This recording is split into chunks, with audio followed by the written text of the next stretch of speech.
Welcome! In this video tutorial, we will learn everything about our new feature, Split Screen. We'll cover topics like how to create a channel, how to use split screen within a channel, how can I manage my TV with multiple panels.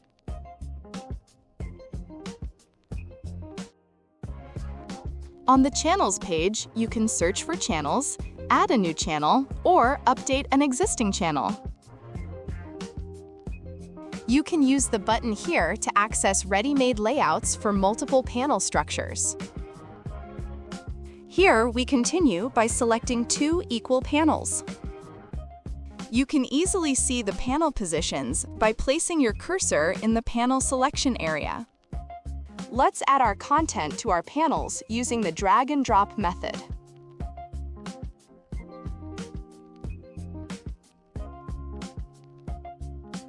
You can perform content-specific scheduling for each added content.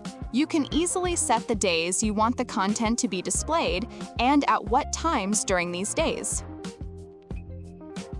When you add a schedule, it is automatically listed in this section, and you can edit or delete these records. As you can see, the schedule is also reflected on the calendar. Changes you make to your TV are instantly reflected. This allows you to easily use the split screen feature. You can customize the appearance of your panels via the Style tab here.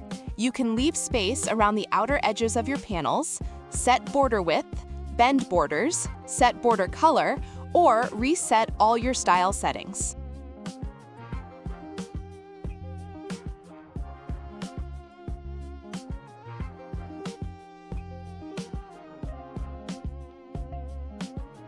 It's that easy to customize the panels on your TV to your liking. Why doesn't my content appear on my TV the way I want it to? For example, the resolution of the content assigned to this TV does not match the TV and an undesirable image appears. A small change is needed to fix this.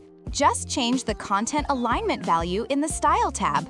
The problem will be solved.